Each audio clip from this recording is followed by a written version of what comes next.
this is Kat with the Kat Haas Outdoors Podcast. I'm so excited to share today's episode with you. So, last episode, I talked a little bit about my hobby, my horses. And so today I'm going to talk a little bit more about some of the events that you can physically go to meet other collectors and other enthusiasts. So the main one that everyone knows, at least everyone in the hobby knows, is called Breyerfest. And so that event is 3 days in Lexington, Kentucky. It's always at Kentucky Horse Park. And it is a lot of fun. It's a lot of fun, I'm not gonna lie. I really enjoy going and meeting new people, meeting new collectors, meeting just making new friends. I have not gone the last couple of years. I'm not going this year. I didn't go last year because I was pregnant with Riley, and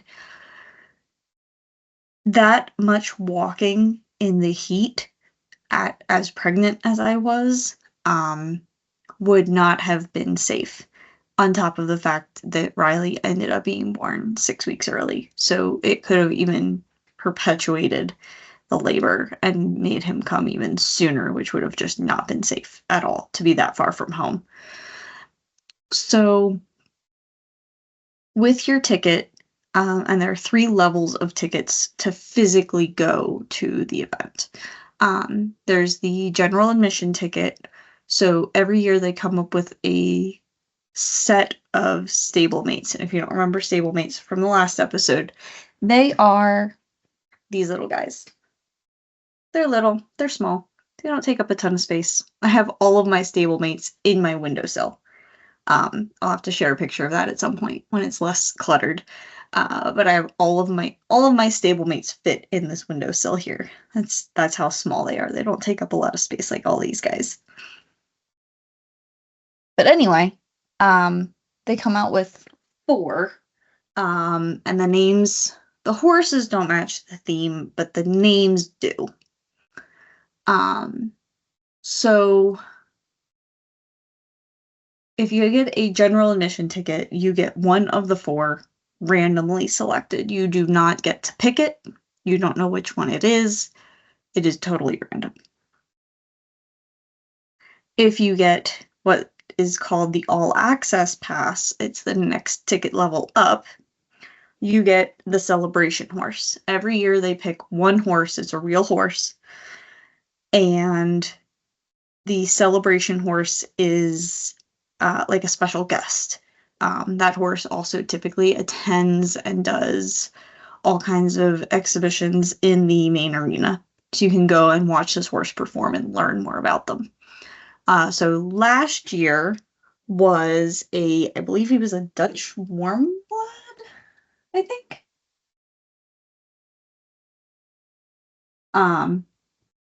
This was last year's celebration horse, Brewer 54. He was a combined driving horse because their theme was driving forward. Here's the theme on the back. Driving forward was last year's theme. This year's theme is against all odds. So they always have a theme. There's some sort of theme every year. Last year was driving. This year is like Cinderella stories, against all odds. So if you get the all access ticket, you get the celebration horse, no stablemates. If you get the VIP ticket, which I've done the last 2 years, you get the celebration horse and all 4 stablemates. So you get all of them. If you do the VIP ticket, you also get to pre-select and pre-purchase your special run horses and your limited edition horses, which also can include a plushie who I have up here from last year. He's actually a horse in racing silks, which is kind of hilarious. But anyway, so you get to pre-purchase your horses on your VIP ticket. If you have an all-access ticket, it's kind of not a lottery draw, but you can put in like a preference list.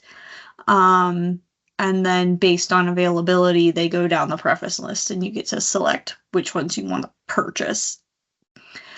But you don't necessarily have to purchase them if you get drawn for the ones that you don't want, but you can always trade. So it's always worth still just purchasing them. So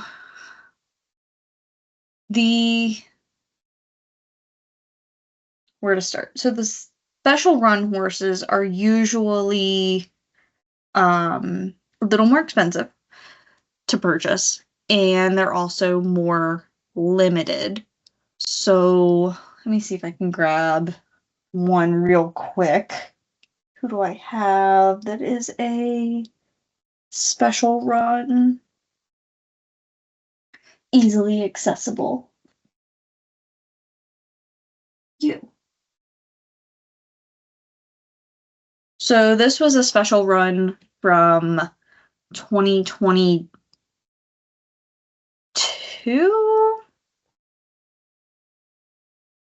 Yeah, 2022.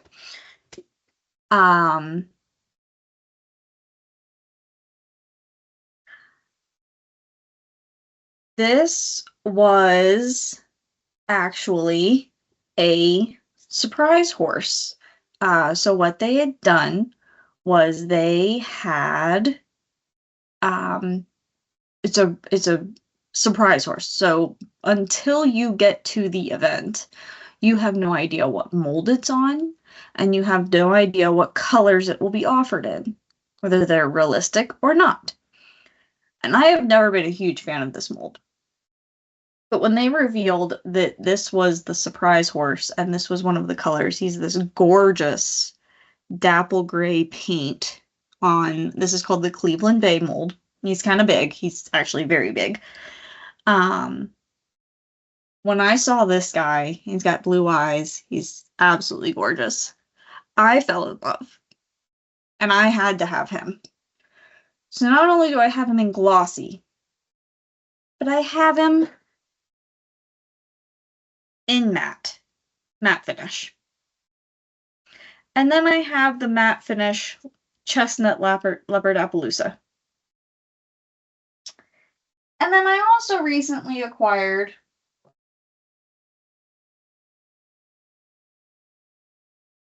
the matte blanket Appaloosa. He's a blue roan varnish blanket Appy. Very cute.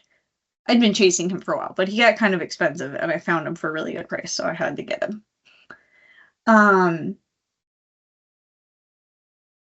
Looks like he's got a small crack in his tail, maybe? I don't know. Not a problem for right now. Anyway, so those are the special runs. They are much more limited. They're a little bit harder to find.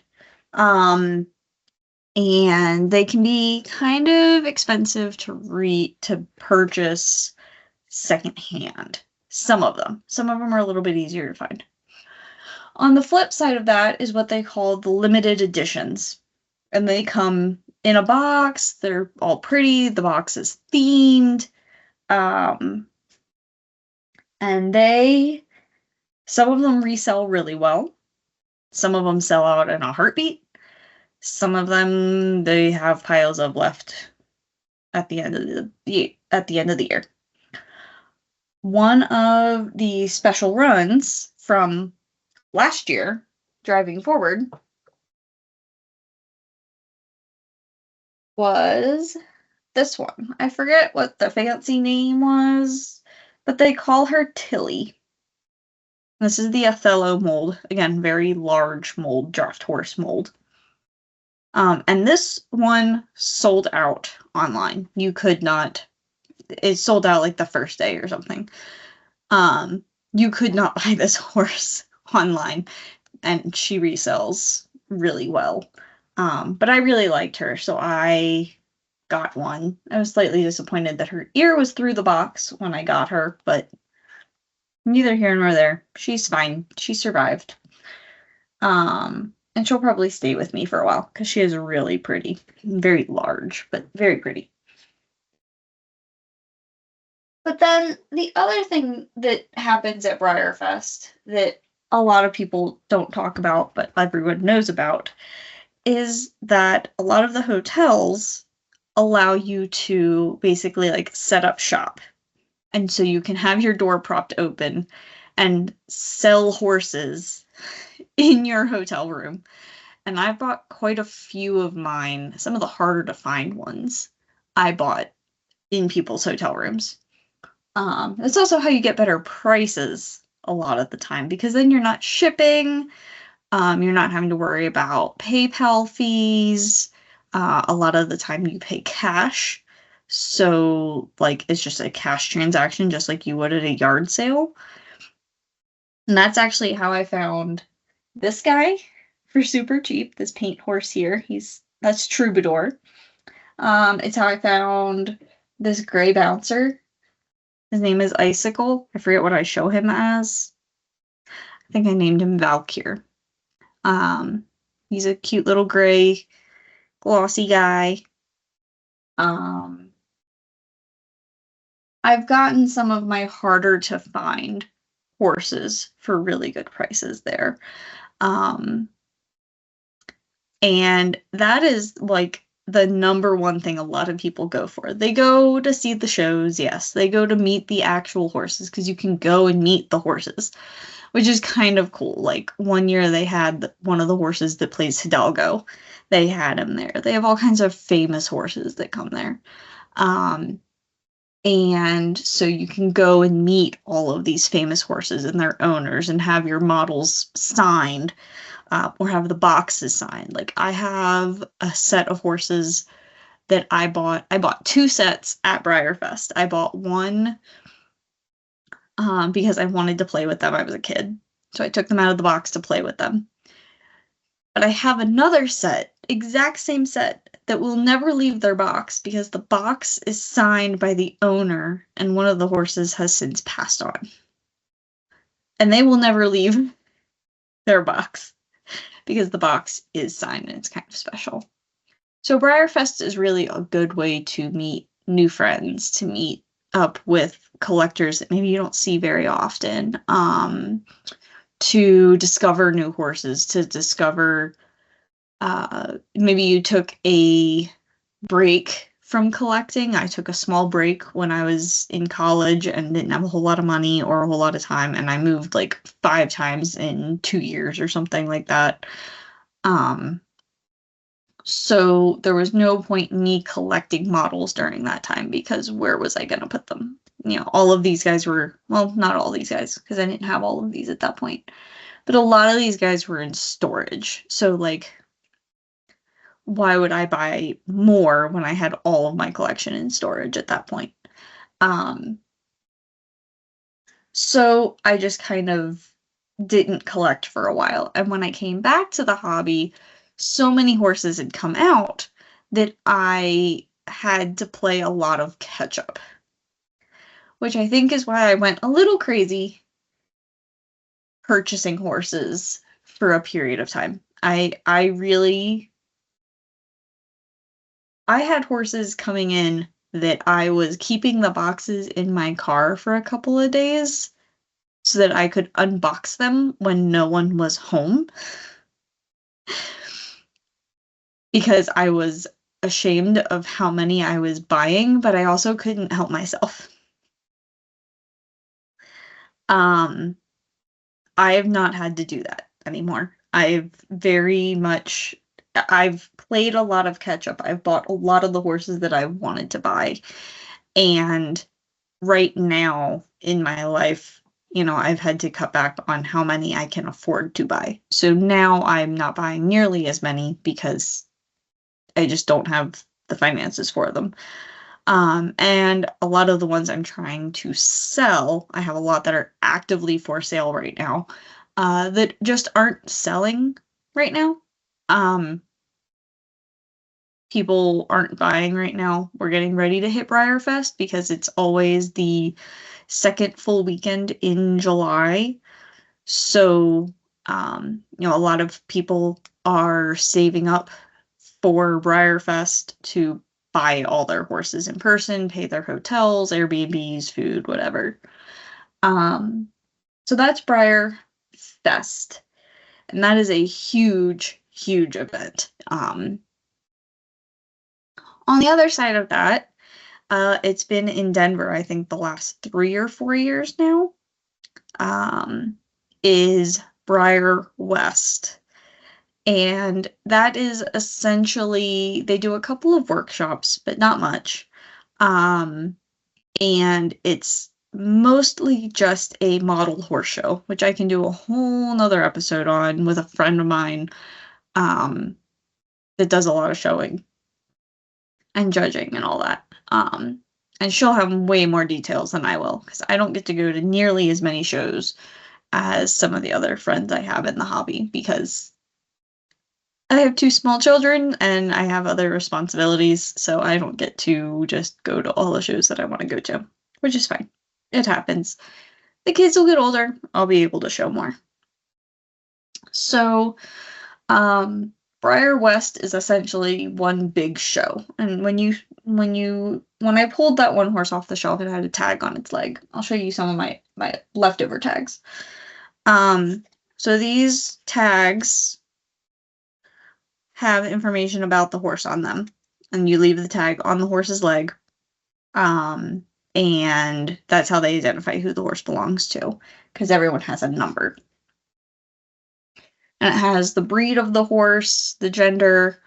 You can put the horse's name. I usually do it on the back side, just because you don't necessarily need that information for judging purposes. It's usually just for the announcing at the end of who won. So I have tags kind of littered all over my shelf, hanging off the ends, because I've got tags that are specifically for shows. I've got tags that are specifically for collecting.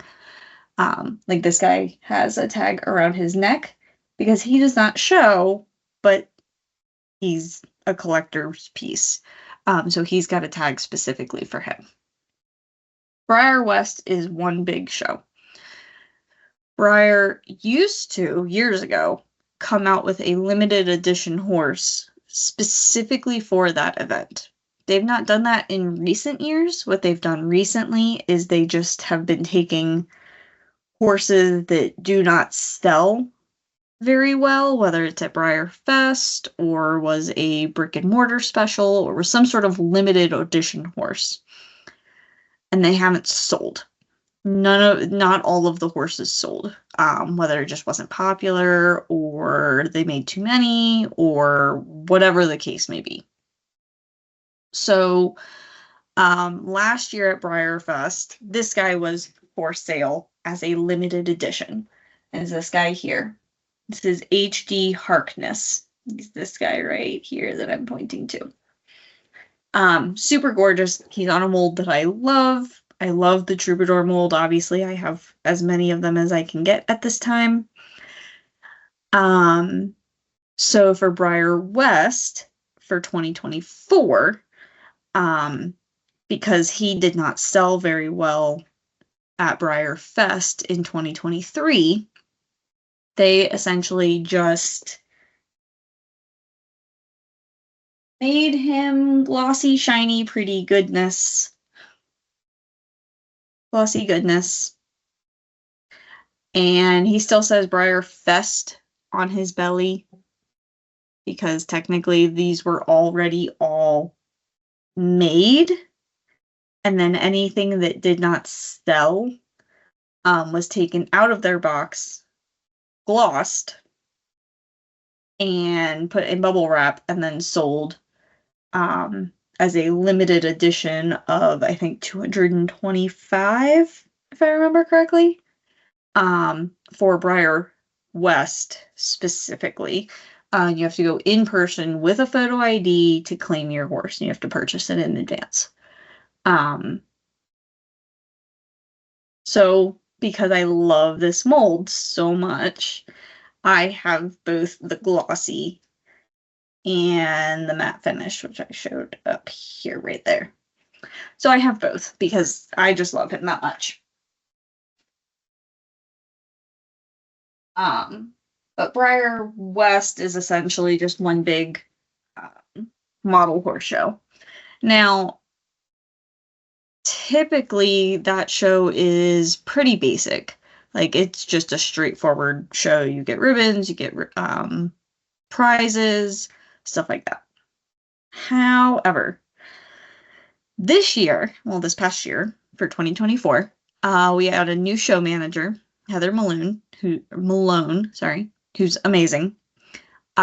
She was able to get the show qualified for the National Model Horse Showing Association. And so if you got I cannot talk today. First or second place, you got a little green card. I don't have my green cards easily accessible at the moment. Otherwise, I'd show you one. You would get these little green cards, and you fill out the information on it, and you hold on to those green cards. Because on that green card is a list of years that card is valid for. And when you have enough horses that are worth making the trip for, you go to, again, Lexington, Kentucky, and it's usually a couple of days before Breyerfest. It's like a 3-day model horse show. And it is the National Association of Model Horse Showing, or whatever the thing stands for. North American Model Horse Showing Association, I think is what it is. And only horses that have valid cards can show in that event, those 3 days. And they break it down into, I think, Breyers, Peterstones, and then like customs, resins, medallions, all the other categories. I have not personally attended the World Championships, mainly because I've only been to Breyerfest once recently in person. So I have not had the pleasure of attending this other show because it is expensive to go. One of these days I would love to go, but it's not in the cards for me right now, just because timing, cost, all that kind of stuff. One of these days I'll go, and I'll take a lot of these guys. Plus, I would have to drive there, just because I would not trust flying with this many horses by myself. So I would have to drive, and hopefully at that point I live a little bit closer than 17 hours away. But yeah, so it's a lot of fun. This is another special run. I kept forgetting about her. This was a set called Elby and Spree. I believe this is Elby. And then Spree is somewhere. Here he is. This is Spree. It's a little baby. Super cute little guy. And so she's really cute. I really like her. She's just a very relaxed little mare. She's actually kind of small, so she's like a smaller style quarter horse, which is kind of different compared to some of your bigger, bulkier quarter horses. Like this guy, for example, Smart Chickalina, very big difference as far as size of features. Like, he's definitely much larger than she is. Even just sitting on a shelf next to each other, you can even see, like, he is significantly larger. And so she's a special run from 2022. The theme was German theme. So it was Prost. And I really liked her a lot. I think she's really pretty. So, I think that's about it as far as Breyerfest Breyerfest and BreyerWest. If you have any sort of questions, let me know down in the comments, and then I will do a whole nother episode on the different clubs that you can join to get some of these limited edition models that I've got on my shelves here, like this guy and the one next to him, and just some of these others that are a little bit more limited and hard to find. So comment down below if you've got any questions you want me to answer, and I'll see y'all next time. Thanks. Thank you so much for joining me this week on the Kat Haas Outdoors Podcast, and I can't wait to chat with you all again. See you soon!